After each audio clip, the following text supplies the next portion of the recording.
Hi, everyone. Welcome. Thank you for joining us. We're just giving a couple of minutes for more people to join us.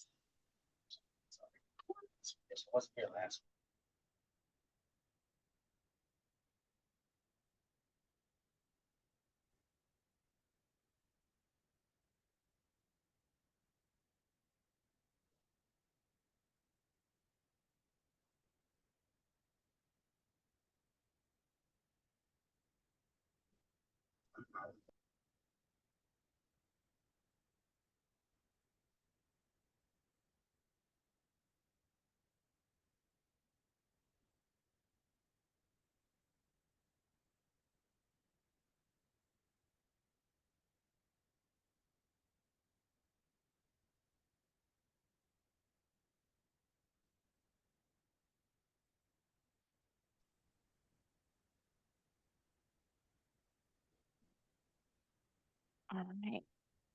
Can you hear me all right? If you could just give a thumbs up, I put my headphones on. Okay, perfect. Thank you. All right, so before we get started, I do want to let you all know that this is being recorded. So I'll just jump right into just introduction. So again, good afternoon, and thank you for attending our lunchtime lecture called Protecting Tomorrow, a Pediatric Cancer Update. And we have convened a distinguished panel of physicians to present on the pivotal advances in pediatric oncology. And so it is my privilege to first introduce Dr. Hansen, Section Chief of Pediatric Neuro-Oncology at the Joseph M. Tensari Children's Hospital. As a leading expert in pediatric brain tumors, he will begin our session by discussing new treatments and ongoing studies in pediatric neuro-oncology.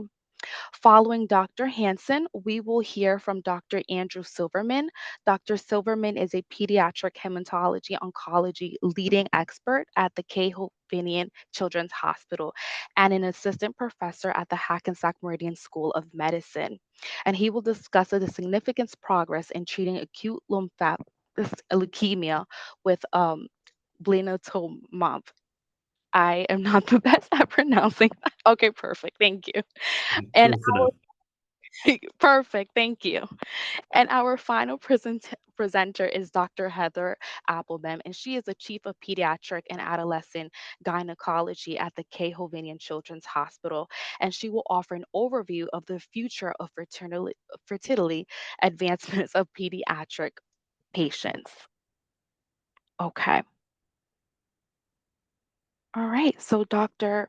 Hansen, if you want to start off. Sure. Be happy to. So thanks everybody for joining us for this session. So we're going to talk about a number of different topics as we discussed. We'll start off talking about updates in the field of pediatric neuro-oncology. There's been so many advances over the past decade or so. It's really difficult to narrow down just to a few specific topics, but tried to tailor this to some of the more common brain tumor diagnoses that you may see as part of your practice, and just give us a sense of the updates and advances that have been made in the care of these patients. So just a quick overview, pediatric brain tumors are the second most common pediatric cancer, coming in right behind leukemia, but they are the leading cause of cancer-related death in children under 19. So we have not made the advances in brain tumors that we've made in leukemia, where in many cases we can sit down with the family and say, your child has a 95% or more chance of cure. Unfortunately, with many pediatric brain tumors, we haven't reached that level of success. Some have very dismal prognoses, some maybe down to 10%, some are still considered incurable. So we haven't made those type of advances, but in certain types of brain tumors, we actually have made a lot of progress. And this has really come through a better understanding of the molecular characteristics of these tumors. So used to be that a child was diagnosed with a brain tumor and they'd get surgery to whatever extent they could. And then really we were left with chemotherapy and radiation therapy as sort of the main approaches, and do the things like the blood-brain barrier. The chemotherapy doesn't cross very easily, and just these more traditional oncology approaches just weren't as effective with pediatric brain tumors. So now that we understand what's going on with them from a genetic and molecular standpoint, we've actually been able to move the needle, not only deliver more effective therapies, but also therapies that are less toxic and more tolerable, which is really important because when we're dealing with young children, we want to obviously cure them and help them survive their tumor, but we want to make sure that that survival is survival with quality of life, good function. They're not dealing with significant late effects from their treatment. And so being able to target things down on the molecular level and genetic level really allows us to do that more effectively. So we'll start off by talking about pediatric low-grade gliomas. These are the most common central nervous system tumors in children. Makes up close to half of all pediatric brain tumor cases. So this is by far the most common group of tumors that I'm seeing as a neuro-oncologist. These are typically slow growing. They do have good overall survival. Survival approaches 100% for these tumors, but what I always say with families is that even though these are not typically life-threatening tumors, they are certainly life-impacting tumors. And so if you think about tumors that are growing that can't be easily surgically resected and could potentially start to impact on motor and sensory function, impact vision, hearing, these can have significant impacts on the patient's lives. And even though maybe they're not at risk of dying from the tumor, it could certainly have major impacts on their overall health and quality of life. What we found with these pediatric low-grade gliomas is that they tend to be fairly simple from a genetic standpoint. Typically, there's one mutation that's driving the tumor formation. These tend to be alterations in the MAP kinase pathway, with BRAF genes being the main alteration in this pathway. So almost probably about 70 to 85% of these tumors will have some sort of BRAF alteration. And thankfully, we have targeted medications that specifically target this BRAF alteration and have been very effective in treating these tumors. So the whole point of this next slide is just to show you what therapy used to look like for patients with pediatric low-grade glioma. This is a typical treatment plan using two chemotherapy drugs, vincristine, carboplatin, which are standard chemotherapy agents, which have been around for decades. This is effective treatment. It's good at shrinking down the tumors and achieving control of tumor growth. But if you look at this, every single one of those time points on these graphs is a chemotherapy administration. These need to be IV infusions that happen in the infusion center, basically take up the majority of the day. So every single one of these is a weekly treatment where the patient has to come to clinic, get an infusion through their port, spend hours in the clinic, not able to go to school, and then deal with the side effects of that chemotherapy afterwards. And so over the course of a treatment, there's basically 70 administrations of chemotherapy over 70 weeks.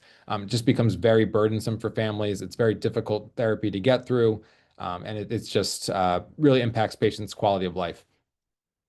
Thankfully, as I mentioned, now that we've identified these BRAF alterations as the primary drivers of these tumors, we're able to now treat these patients with targeted medications. So there's two main BRAF alterations. There's a BRAF fusion, and then there's a BRAF point mutation, a V600E mutation. The BRAF fusion is a bit more common. It's about 70% of patients, tends to be the main driver in pilocytic astrocytomas. Then there's the BRAF V600E point mutation, which is present in about 10 to 15% of these tumors tend to have a little bit more of aggressive behavior and tend to be the ones that are growing a bit more quickly. But thankfully, both of these alterations have medications that allow us to target these alterations. So as you can see here for the BRAF V600E mutation, we have therapy with dabrafenib, which is a medication that specifically targets the BRAF V600E mutation. We give it in combination with a MEK inhibitor, trametinib. So BRAF, when it's activated, starts sending the signal through the signaling cascade to promote cell growth and proliferation. BRAF, when it's activated, then goes and activates MEK, which is the next step in the pathway. So by doing dual inhibitions, inhibiting BRAF, but then also inhibiting downstream with MEK, you sort of get this dual blockade, which makes it very difficult for the cell to find a workaround to continue to propagate that signal. So dabrafenib and trametinib was FDA approved in 2023 as first-line treatment for patients with the BRAF V600E mutation. Tends to be very effective. We see these tumors shrink down dramatically in most cases. We can get them on this targeted therapy, and these are medications that are able to be taken orally, have very few side effects, really nice side effect profile overall compared to standard chemotherapy, and just allows for a much easier treatment course for patients where they're not coming every week for an IV infusion, but can instead stay at home, take treatments by mouth, go to school, and not have their schedule disrupted. Is a newer medication which received approval just last year. This is for relapsed refractory BRAF altered low-grade glioma. It actually works on both the fusion and the BRAF V600E mutation. And that's also been highly effective and really a step forward for patients. It's an oral medication that they can take weekly. So you think about just taking a pill once per week versus having to get a port placed, come in for multiple infusions week after week. It's tremendous quality of life improvement and actually more effective as well. So it's the best of both worlds. Neurofibromatosis type 1 is one of the most common genetic disorders in the US. As pediatricians, you probably have lots of patients in your practice that have NF1. It's about 1 out of every 3,000 people are affected with NF1. So if you don't, if you haven't noticed that you have a lot of NF1 patients in your practice, you might want to consider looking for them because they're there. If you look, and obviously there's the clinical criteria that allow us to diagnose this. One of those criteria and one of the biggest complications of NF1 are these plexiform neurofibromas. These are benign nerve sheath tumors that occur in up to 50% of NF1 patients. And these can be very problematic. As they grow, they can start to impact motor function, cause significant pain for patients, lead to disfigurement, start to impair and invade other important structures, vascular structures, head and neck, and really can be very problematic. And the NF1 gene mutation leads to activation of that MAP kinase pathway that we discussed before, again, promoting cell proliferation and tumor growth. If you went back 10, 20 years ago, surgical resection was really the mainstay of treatment for these plexiform neurofibromas. But while surgery could be effective, it really was not an optimal approach. Oftentimes, because of the involvement of the nerves and critical structures, complete resections weren't able to be obtained. So basically, surgeons were doing partial debulkings. There's a very high recurrence rate in these tumors post-surgery. So it was these risky, very morbid surgeries that would only provide temporary relief before the tumor ultimately started growing again. And they carried significant risks of bleeding, infection, neurologic deficits. And so this is really what we were stuck with for a long time because these tumors don't respond well to typical chemotherapy. But again, with the advent of targeted therapies, we're able to treat these tumors now with MEK inhibitors. So again, blocking at that point in the MAP kinase pathway really is able to shut down these tumors and prevent that signaling, which promotes tumor growth. And so there's two MEK inhibitors, selumetinib or Koselugo was FDA approved in 2020. And then very recently, mirdametinib or Gomekli was FDA approved in 2025 for both adult and pediatric patients. And these have been real game-changing medications for plexiform neurofibromas and allowed effective medical therapy for these tumors, improve symptoms without subjecting them to very difficult morbid surgeries. So those are targeted therapies for some of the more common low-grade tumors that we see, but we do have a lot of clinical trials available at Hackensack at our children's hospitals. And so just wanted to touch base on these very quickly. So this is a very different approach to treating brain tumors. So we talked about medications, chemotherapy, radiation, now targeted therapies. This is actually a device. It's called the Novacure Optune Geo system. So this device is something that's actually worn on the head. So patients with high-grade glioma go for surgery, get their tumor resected, will get radiation treatment as indicated. But then afterwards, they can use this device, which sends electric fields into the tumor to disrupt mitosis. And this has been shown to be very effective in actually preventing tumor growth and prolonging survival in patients with glioblastoma. It's FDA approved in adults. We're working to get this developed for pediatrics and prove that it's safe and effective. We have a phase 1 trial here that combined Optune with standard chemotherapy.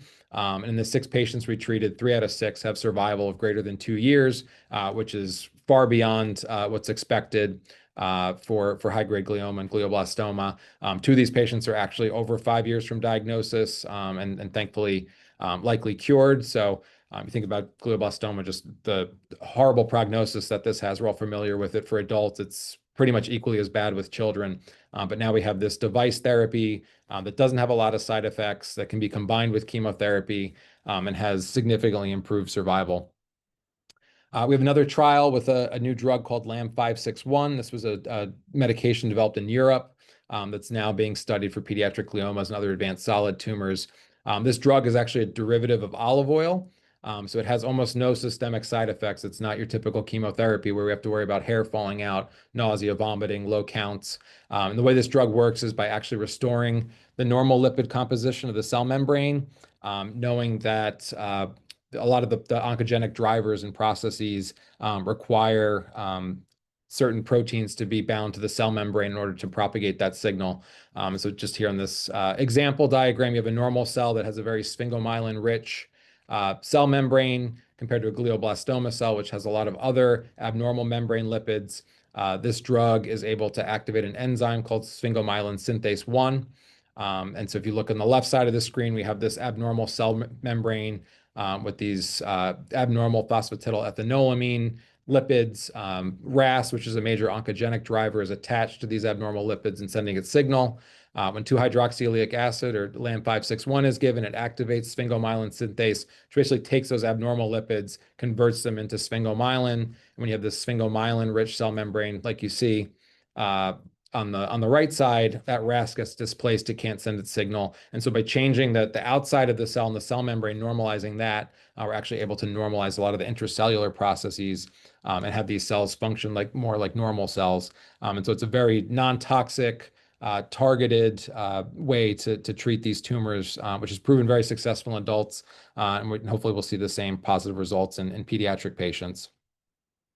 And just lastly, before we move on to Dr. Silverman, we're also looking at clinical trials to repurpose drugs that cost millions of dollars to bring a drug to market. It's extremely expensive. And so for pediatric cancers, which are very rare and don't have a large market size, there's not a lot of financial incentive for these drug companies to develop drugs specifically for pediatric cancer. So we are looking at some FDA-approved drugs and repurposing these drugs, things like mebendazole, which is an antiparasitic medication, metformin, which we all know is a diabetes medication.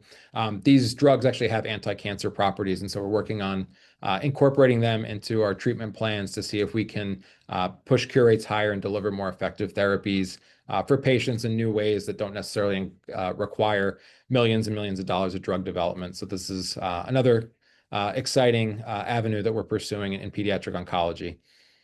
So with that, I'll turn things over to Dr. Silverman so he can update us on ALL.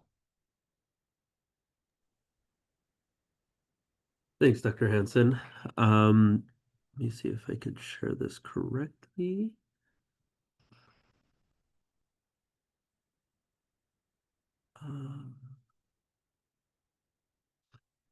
Okay. Are you able to see my screen? Perfect. Okay, so I wanted to give an update. This is one of the major changes that's happened in pediatric cancer. I'm Dr. Andrew Silverman. I work at Jersey Shore Canadian Children's Hospital, which is obviously affiliated with Hackensack. So this medication called blinatumomab made pretty big splashes in the pediatric cancer world about a year and change ago, a year and a half ago.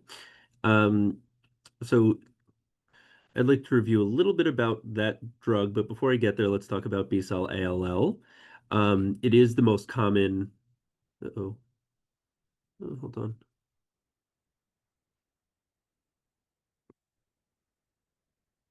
Is this? I apologize. It looks like. Oh no, my screen is frozen. Let's try that again. Sorry. Okay. There you go. Okay. So it's the most common type of cancer that we see in the pediatric oncology world. It is, I'm sorry, I need to move my screen. Okay, here we go.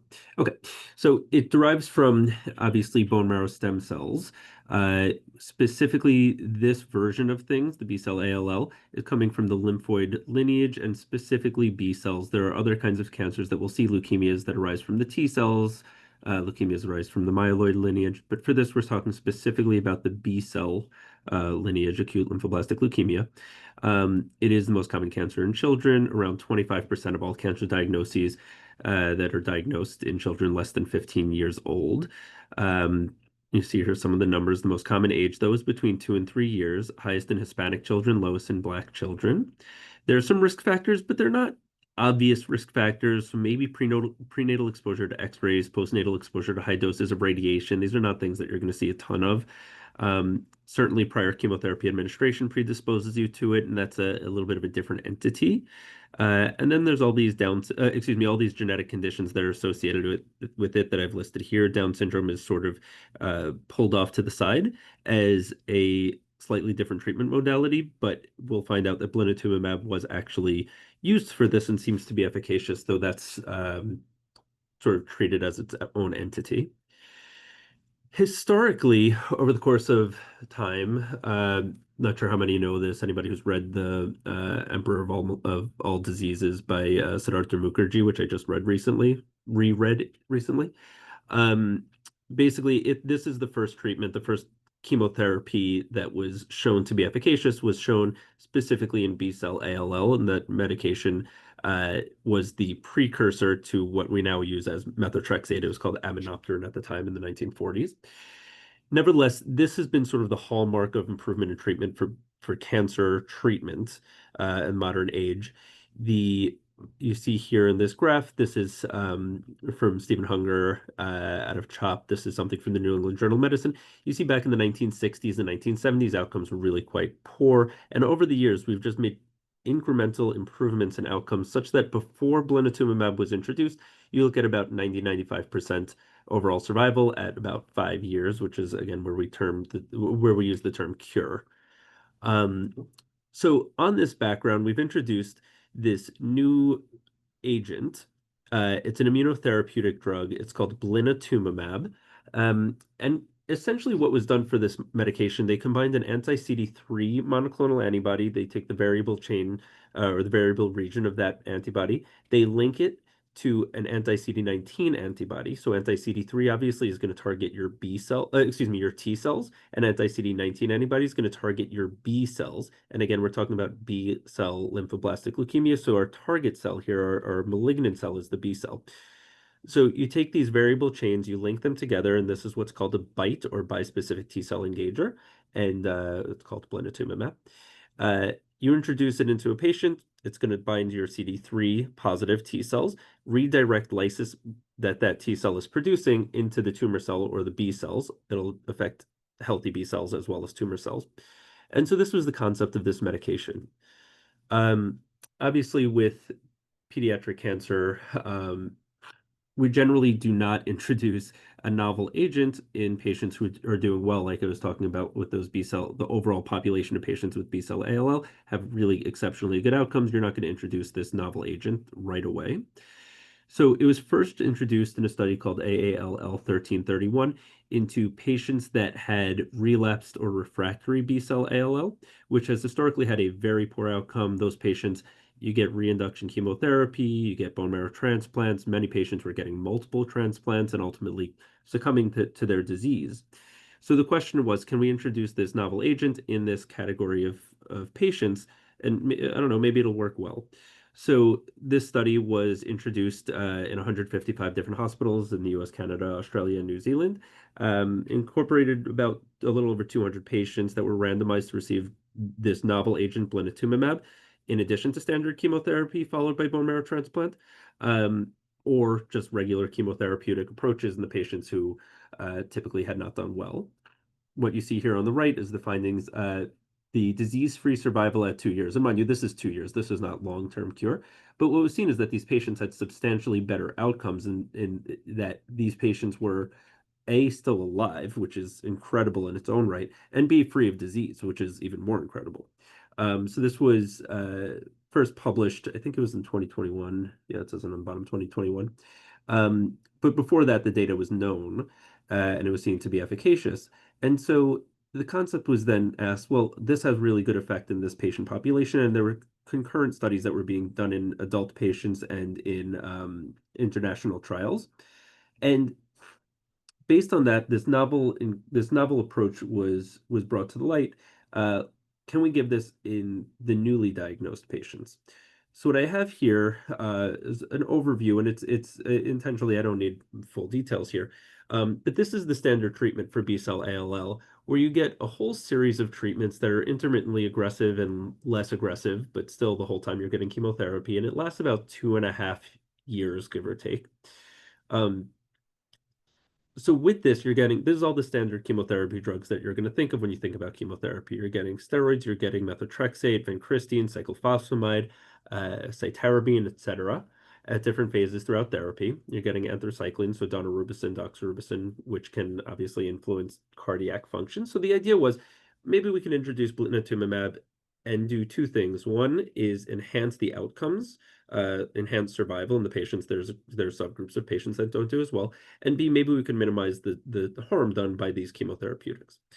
So based on the other studies that I mentioned before, we identified that blinatumomab would be best to introduce when there's not a ton of disease present. So you don't want to introduce it during this induction phase where you have a large amount of leukemic cells. By the end of consolidation, most of the time you have very minimal disease remaining that you're unable to even detect for the most part.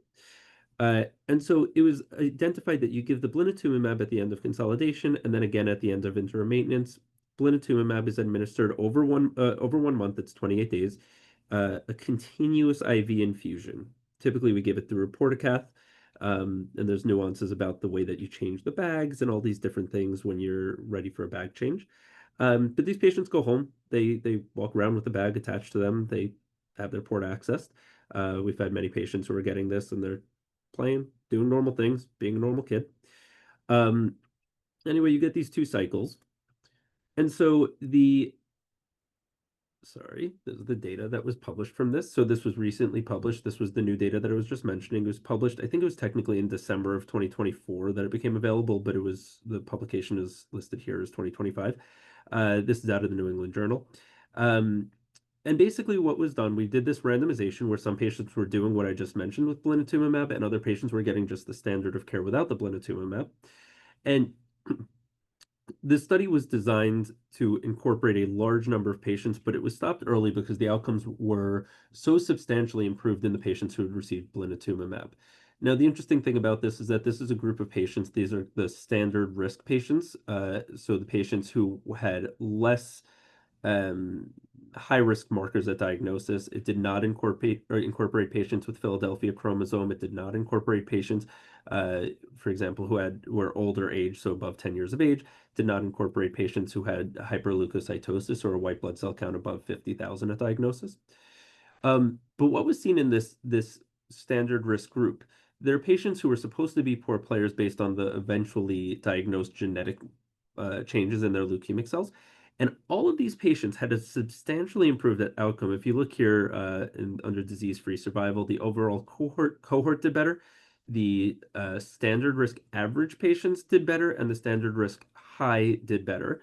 I think I apologize, I didn't include the actual percentages there, but it went from on this average relapse, the standard risk average group went from an outcome of having, I believe it was 90% event-free survival at 3 years, went up to 97.5%. So like a substantial improvement. And the same thing with the higher risk patients went from 84.5% to 94% at 3 years disease-free survival. So really substantial outcomes.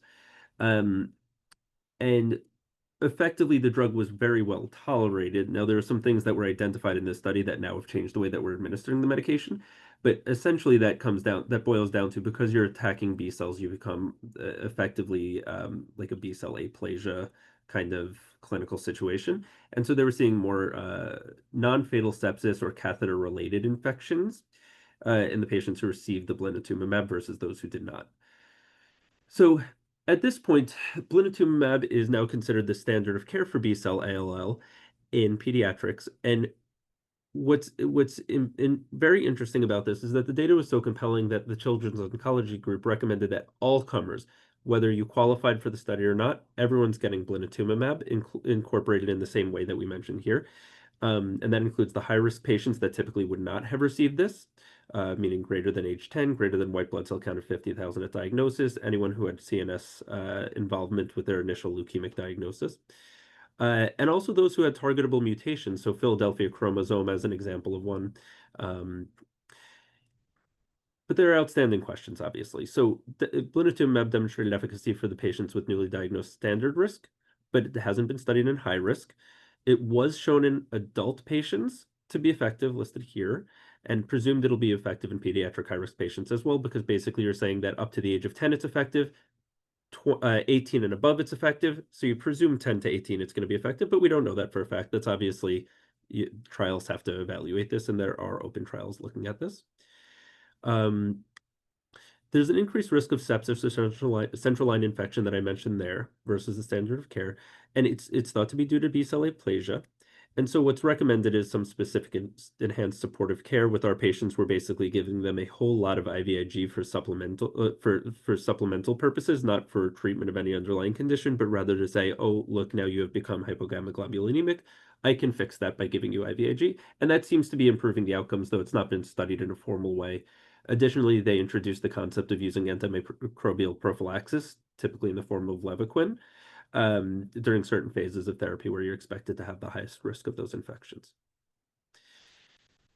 The other interesting thing that I sort of alluded to here, I didn't really get into it, but blinatumomab improved outcomes through decreasing bone marrow relapses, but CNS relapses still seem to be unchanged because the blinatumomab itself doesn't get much CNS penetration.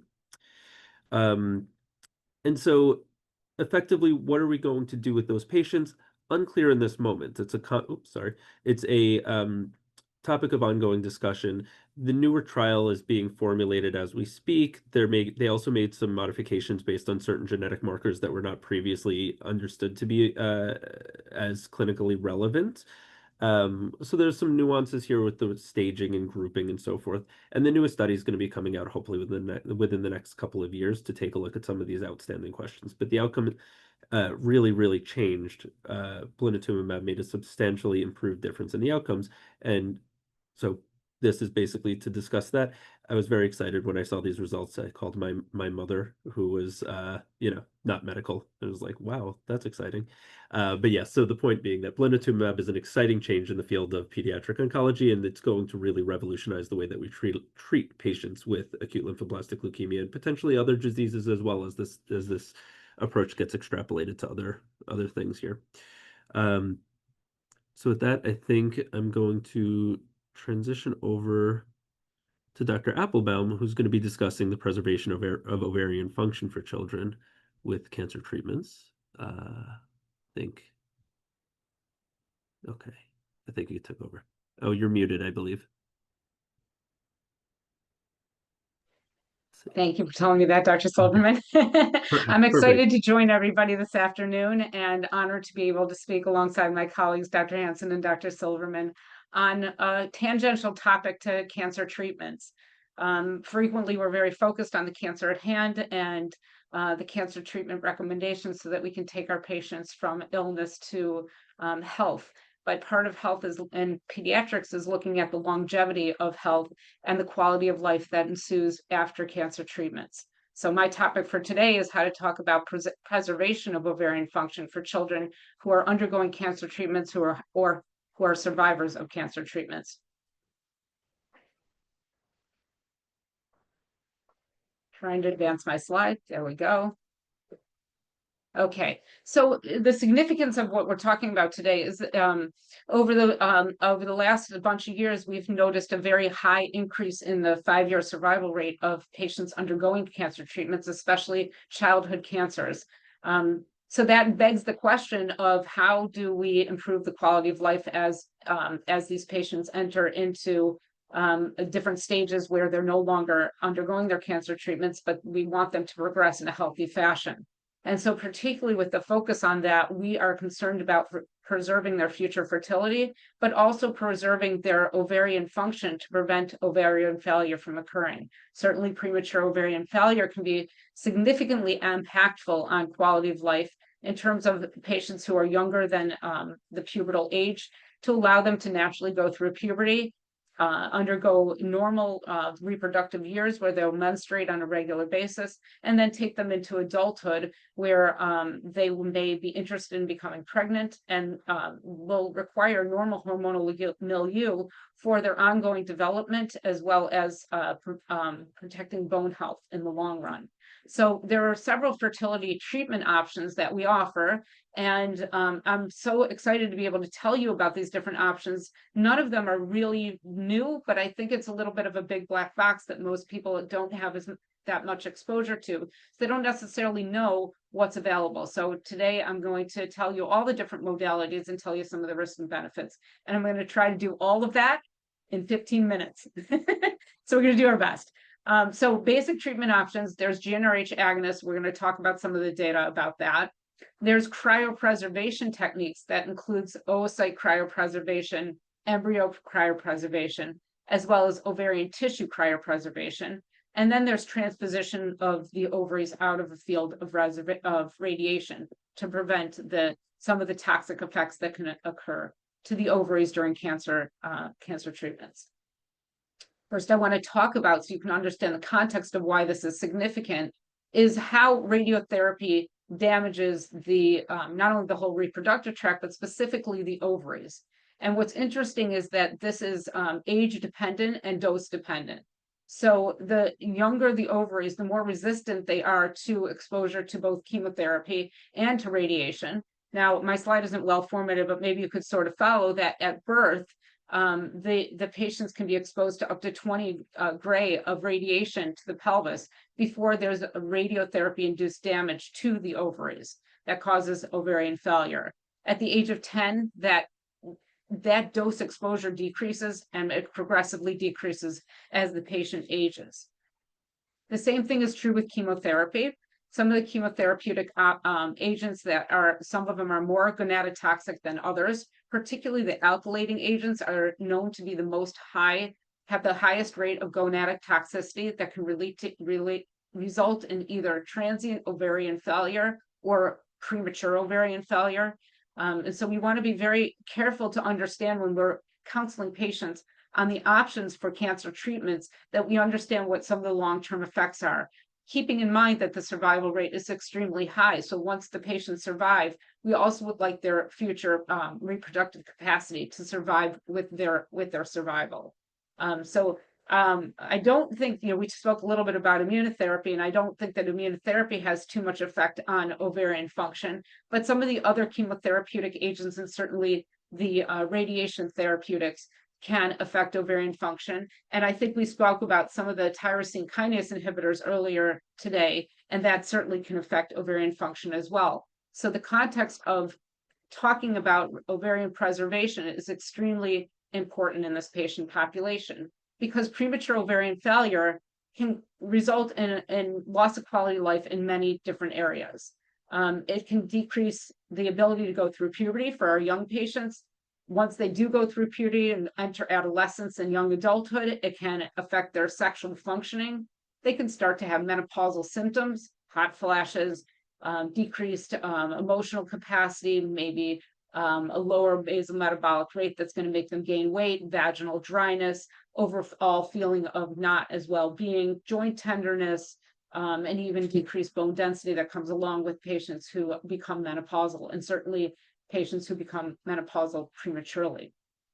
Fertility concerns is obviously one of our main thoughts, and the uncertainty of what's going to happen as the children enter their reproductive years and their cohorts are not entering the same phase.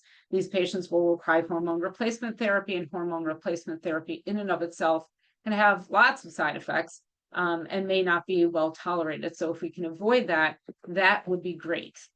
So the question is, why doesn't everybody get involved with reproductive preservation? It's not so straightforward, and it's not so simple. And it starts with the problem of the lack of information on how cancer treatments can affect infertility. So I applaud you all for attending this lecture so that you can actually understand that there are some significant effects on future fertility, and that there are some very real options that we can employ to prevent those potential consequences. We employ as the reproductive specialists and the ones who are preserving reproduction, we employ our colleagues in oncology to have these conversations when you're consenting patients on the long-term effects of the chemotherapy or radiation treatments, so the patients can have the opportunity to make a decision on how to preserve their future fertility and their future ovarian functioning before they start treatments. And these conversations should be prioritized at the same time as the discussions on chemotherapy. So the different options that we're going to talk about, embryo cryopreservation is a methodology that requires not only an egg, it has to be a mature egg, meaning a post-pubertal patient with an egg, and a partner or a donor sperm to be able to cryopreserve an embryo. Alternatively, some of the patients can take the option of having oocyte preservation, but again, they have to be post-menarchal in order to have an oocyte that's mature enough to be able to undergo the cryopreservation process. In pediatrics, we talk about patients of all ages, and certainly we have to include our patients that are under the age of puberty, and those patients are not candidates for ovarian preservation or for oocyte preservation or embryo preservation, but they are good candidates for ovarian tissue cryopreservation. And then we're going to talk about the GnRH analogs. We'll talk a bit about the IVF process after we cryopreserve either embryos, eggs, or ovarian tissue. We're not going to spend too much time talking about donor sperm or surrogacy, but we will talk about ovarian transposition. So as you can see, there are a lot of different choices and a lot of different options, and choosing the right patient for the right preservation modality is a little bit confusing, and that's where we come in to help our oncology colleagues to determine what is the best route for their patients. Just a little bit of background about cryopreservation techniques. They are not experimental anymore. They were at one point. The first cryopreservation that was done was on sperm, and that was in the 1950s. And those sperm were rapidly immersed in liquid nitrogen, and they were frozen. And the first pregnancy using frozen sperm occurred in the 1950s as well. So this is certainly not new technology. Embryos came along a little bit later. That was in the 1980s. And they started out with a slow freezing process, and then we worked our way towards rapid freezing, which is much more efficacious. Oocytes or eggs were then came along shortly thereafter. We use oocyte freezing for patients who do not have a partner or do not want to use a sperm donor. And it's a process that works successfully well, and we've had lots of live births as a result of oocyte freezing, followed by thawing and then an IVF procedure to put the sperm together with the oocyte and then reimplant for future pregnancy. And then more recently, we have the ability to do ovarian tissue cryopreservation. The first cryo-tissue was ovarian cryo-tissue that was cryopreserved was in the mid-1990s. And then that tissue that is harvested from the patient has to then be retransplanted into the patient to allow for the ovaries to begin to function. And obviously that's done after the cancer treatments are completed. And that was all research that was initiated in the 90s, and the first live birth then occurred in 2005. So more details about freezing embryos. The important thing to take home from this presentation is that the different modalities, there's a lot of details in terms of the technicality of how to do it, which I think is beyond the scope of our discussion today. However, I think what's important is the practicality and the logistics of what does this entail, and how is it going to affect the treatment plan for the patients. So freezing embryos is a type of procedure that has to be scheduled, and it can result in a delay in cancer treatments by about 10 to 14 days because it requires that much time to stimulate the ovaries to produce a mature enough ovarian follicle or follicles to allow for retrieval, and then for IVF, where the egg is put together with the sperm, and then the freezing process occurs. So if our cancer patients need immediate treatment, this is not going to be a good option for them. Additionally, if our patients are pre-menarchal, this is not going to be a good option because we cannot stimulate them and create mature oocytes that will allow for fertilization. Oocyte freezing is the same, has the same limitations and the same indications.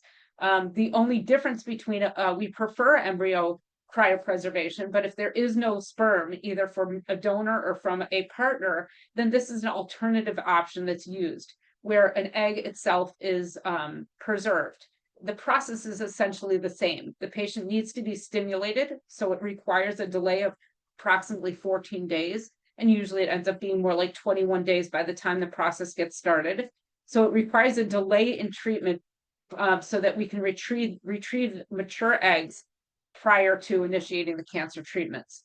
It's highly successful. The live birth rate is as high as 40%, and the survival rate is extremely high for the pregnancies. And this is considered no longer experimental and a very viable option for patients who are post-menarchal. This is a little bit of the data that we want to include in terms of how cryopreservation works, both with the embryos and the oocytes. We started out the process early on when we were doing this and slow freezing the embryos or slow freezing the oocytes, but we found that a method called vitrification, where there's a rapid freezing of the tissue, allows for an increased survivability of the embryos or the oocytes, which then translates to a higher rate of higher rate of pregnancy. There's really no risk to the embryos or to the oocytes in terms of obstetrical outcomes and perinatal outcomes, and the data is very robust on this topic.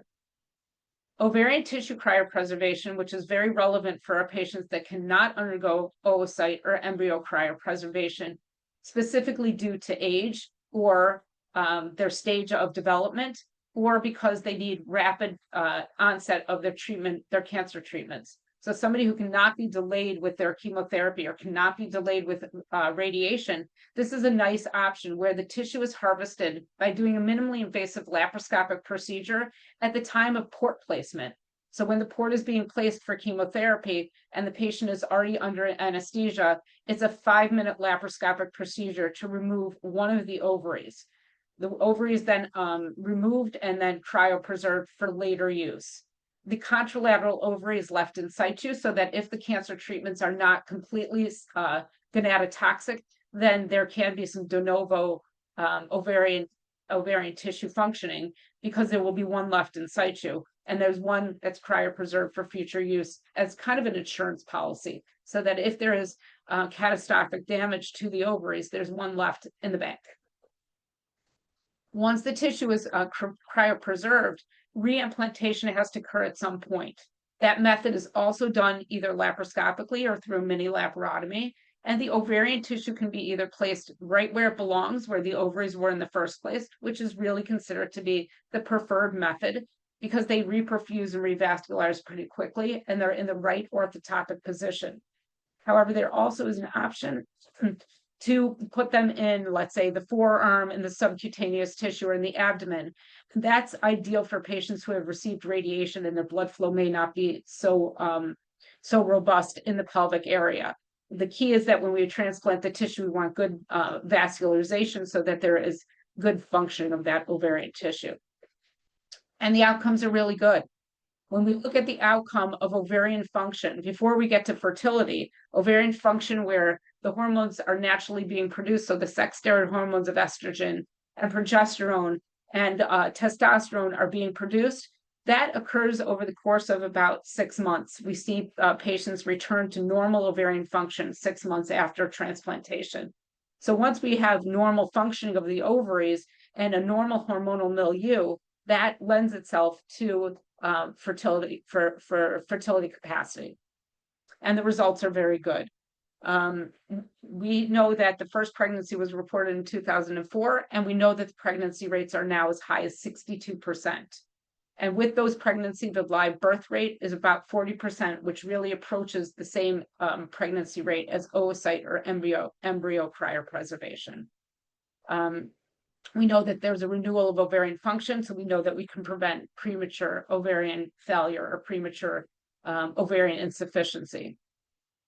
The benefit of ovarian tissue cryopreservation, as I mentioned, and I'll mention again, is that there's no delay in the cancer treatments. You can do this procedure right away and then start the cancer treatments without any delay at all. We know that ovarian tissue has better resistance of the primordial follicles in the ovarian cortex, so they're more resistant to cryo injury. So that makes ovarian tissue the preferred method when we're trying to preserve ovarian function and prevent cryo injury. And we can obtain more mature oocytes in the long run from ovarian tissue that has been cryopreserved. So by way of comparison for oocyte versus ovarian tissue cryopreservation, we know that for oocytes, it requires stimulation, which requires a delay in treatments. That doesn't occur with ovarian tissue cryopreservation. We know that ovarian tissue cryopreservation is the only method that's available for our prepubertal patients. Oocyte or embryo cryopreservation is not an option. And we know that our post-pubertal patients have an option for both. They can preserve eggs, embryos, or ovarian tissue. We know that the human live birth rate is approximately the same in all categories. And then we know that there's a theoretical risk. So we really don't know, and there needs to be more exploration on the topic of whether or not there's a risk of removing an ovary and then reseeding the patient with cancer. And certainly by evaluating the ovary and doing cortical sampling and pathological evaluation, we can be pretty sure that we're not reseeding a patient once we do auto transplantation. Oophexia or transposition of the ovaries is something people tend to forget about. We have the ability to move the ovaries laparoscopically through a minimally invasive procedure and reposition them out of the field of radiation for somebody who's going to receive pelvic radiation. So the ovaries can be either moved right behind the uterus, up above the pelvic rim, or other places. As long as they remain on their vascular pedicle, we can then leave them there or reposition them back into the uterus after the cancer treatments have been completed. GnRH analogs is something that's historically been used by a lot of oncologists to protect ovarian function. However, the data is really there's really a paucity of data that supports using the GnRH agonist, and the data is really only robust when it comes to treating breast cancer patients. The GnRH agonists are meant to prevent maturation of the primordial follicles, and therefore to decrease the number of follicles that are vulnerable or that are going through the cell transitions that may make them vulnerable to different cancer treatments. However, the studies have not really supported that it affects long-term fertility or improves the ability to preserve long-term ovarian function. So this is just sort of a summary, and with my last minute before we entertain questions, I just want to conclude that fertility preservation and preservation of ovarian function is an option for all ages and all patients undergoing cancer treatment, and specifically important for us to be considering in our children that are undergoing cancer treatments. The gonatotoxic effects of cancer treatments and an option to preserve ovarian function or fertility should be an integral part of the oncologist counseling in their treatment plan, and something that should be discussed from a team approach. The patients need to be aware that their fertility options exist, and they should be made aware of it before they begin their cancer treatments. And fertility preservation and preservation of ovarian function is an important quality of life to cancer survivors, and there's actually good data to support that. That's not just a subjective assumption. So if I can assist in any way, if you have any questions about how to access this option for your patients, how to determine which option is best for your patients, we're available 24/7. So after that, I'm going to call back my colleagues, and the three of us are available to answer any questions that you may have. Amazing. Thank you so much. Thank you, Dr. Silverman, Dr. Hansen, and Applebaum for this amazing presentation and insight. So we do have a couple of questions that came in, and I'm just going to ask those who are still on and viewing. If you have any questions, please take advantage of this moment. And you can just add that to the Q&A chat, and we'll answer that live. So the first question, and I believe this is for Dr. Silverman, the first question, can you address supporting students who have completed treatment for all acute lymphoblastic leukemia in the school environment? Yeah, sure. So there's a couple different aspects of it. So the there's the sort of more intensive phases, and it's a little bit difficult to call back to it, but there's sort of more intensive phases of chemotherapy treatment that last for about 9 months, give or take, and that varies by patient. That includes the blinatumomab that we talked about, but also includes the other portions of that aggressive therapy. During that phase, there's two separate factors that contribute. One is that the patient is physically in the hospital a lot, getting infusions a lot, getting blood transfusions at high risk of infection. So there's like a logistic perspective that those patients aren't able to attend school during that time just because there's no time. And we do work with families to get services in place either at home or virtually for educational purposes. Um, and then really once you hit the maintenance phase, there's always a little bit of nuance there, but for the most part, those patients are able to return to school because their risk of getting significant infectious complications, their physical time spent at the hospital or at the clinic is decreased. Those things all contribute. So basically, those patients usually once we hit maintenance, we're able to say that it's safe to return to school, and there's nuances for everybody, but that's the general gist of it. Um, and yeah, no, it's absolutely a vital part of it, and we actually factor that in right at the diagnosis. We start jumping in. We have a social worker here who works on that. At Hackensack, they have a school liaison specifically for that purpose. Okay. All right. And this is for Dr. Appelman. What do young patients who have received chemo at 2 to 5 years old find out if they will be able to have children? All right, can you clarify the question? Yes. So the question that came through is, when do young patients who have received chemotherapy at 2 to 5 year old find out if they will be able to have children? Okay, thank you for clarifying. I understand. So if somebody's already undergone cancer treatments, how can we tell if they're going to have premature ovarian failure? So that's a very good question. We have to follow things like anti-Müllerian hormone levels, FSH and LH levels, and the patient has to be followed. So we wouldn't be able to tell at that young age and stage whether or not they will enter puberty naturally or not. They need to be followed. Okay. And there's another question for you, Dr. Appelman.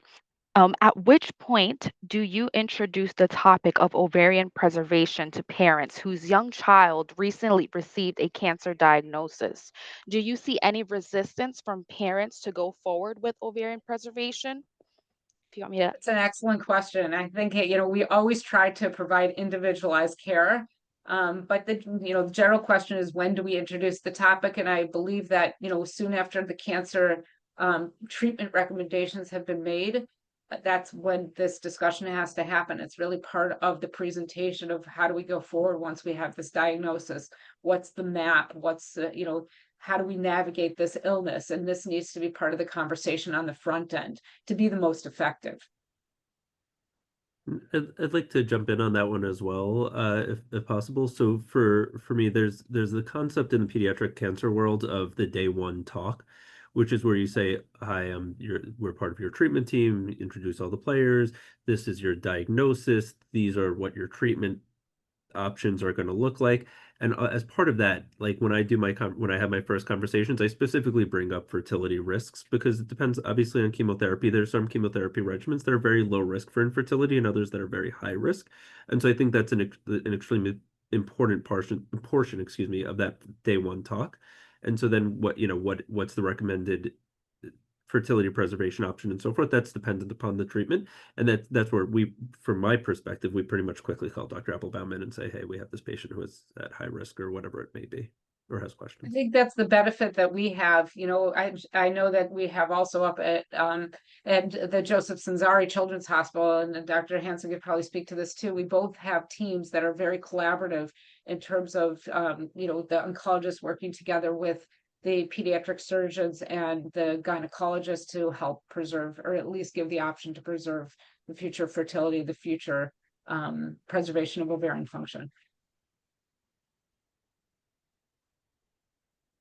Amazing. Okay. Next question that just came through. Okay. This is for Dr. Hansen. Can you comment further on the Optimus Geo device and any data on stage 4 GMB is also available in Europe? Any promising immunotherapy? Yeah, so yeah, the Optune Geo device is FDA approved in adults, so it went through multiple stages of clinical trials. Actually stopped the phase 3 trial in the middle because they could see such a stark difference between the patients who were receiving the device and those that weren't, and so they're able to get FDA approval in adults based on that. As mentioned, pediatrics needs to go through its own process. So in working with the company with these trials to establish safety and efficacy in pediatric patients. In terms of availability in Europe, I am not entirely sure if it's available. It's certainly not for children, but potentially for adults. They may have expanded into Europe, but I'm not entirely sure. When it comes to immunotherapy, pediatric cancers tend to be a lot less complex than adult cancers, and so they tend to not be as immunogenic. And so we haven't seen a lot of results with immunotherapy to the degree that we have for adult cancers. Obviously, there's things like Dr. Silver mentioned, blinatumomab that are not a traditional immunotherapy, like we would think for some of the adults, lung cancers, brain cancers, et cetera. We tend to not use those quite as much in pediatrics just because we don't have the markers on these pediatric cancers that tend to attract the immune system. So we do try to leverage the immune system to the extent that we can, but it hasn't been quite the leap forward in pediatrics, at least with traditional, more conventional immunotherapies, as it has been for adults. Thank you. Okay. We have a question for all three. Do you have information on learning disability rates compared to non-cancer treatment students? Obviously, students have lost class time, but please discuss the possible learning disabilities that could be treatment related. So I can touch on this. Just because brain tumor patients tend to be among the most affected, of our cancer patients, and it's probably not a big leap to understand why that may be the case due to the location of that tumor. So certainly radiation therapy, if it's delivered to the brain, can lead to significant cognitive delays and can really impact children. The younger those children are, the more profound those effects are. So in very young children, typically the very young, 3 and under, we really restrict the amount of radiation we would deliver to the brain in order to try to preserve cognition. As you get into older childhood and teenagers, we have a little bit more flexibility in how we can deliver that radiation. So radiation has significant effects on brain development. Chemotherapies tend to not have quite the effect, but in certain treatments, we give intrathecal chemotherapies where we're delivering chemotherapy directly into the spinal fluid to try to clear any cells that may be floating around the spinal fluid. There can be some effects with that, but for the most part, thankfully, the more traditional chemotherapies tend to not have such an impact on brain development and learning. And we do really work closely with social work and our school liaisons to make sure that our children are supported educationally as they go through treatment, so they're not falling behind. And if you were in 3rd grade when you were diagnosed and you have a year of treatment, the plan would be that patient's then in 4th grade and back with their peers and hasn't really lost time because we've been able to get them the education that they need to keep them on pace during their treatment.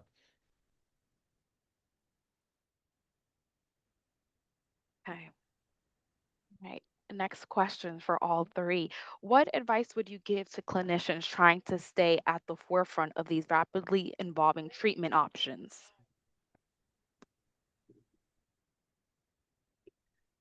I think As a the answer is obvious. I think that attending presentations like this is how you can stay on the forefront.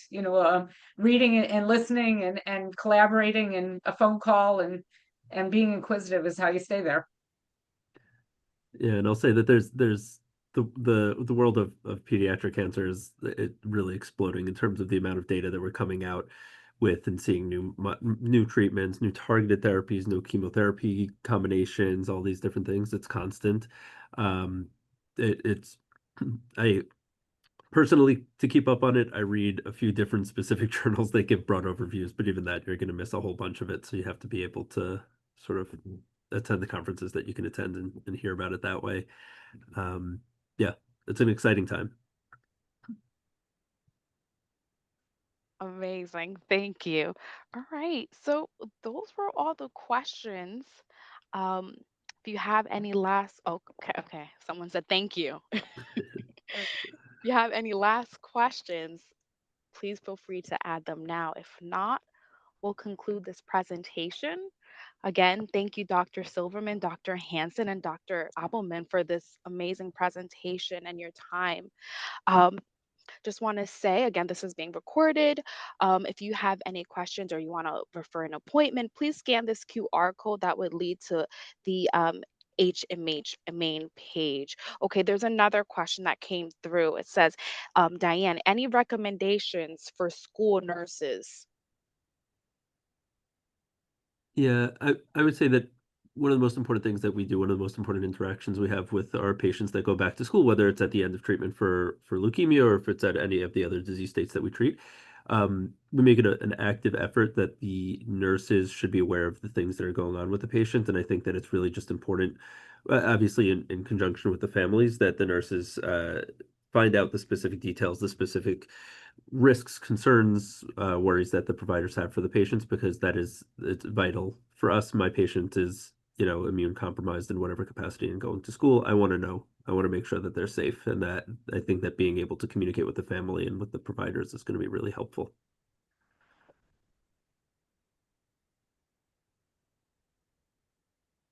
Okay. Yes.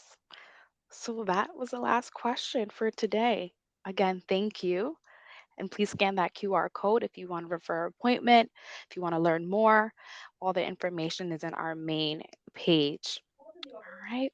Well, we'll conclude this presentation. Thank you all. Thank you so much. Thanks. Thanks, everyone. Nice to meet you. Bye.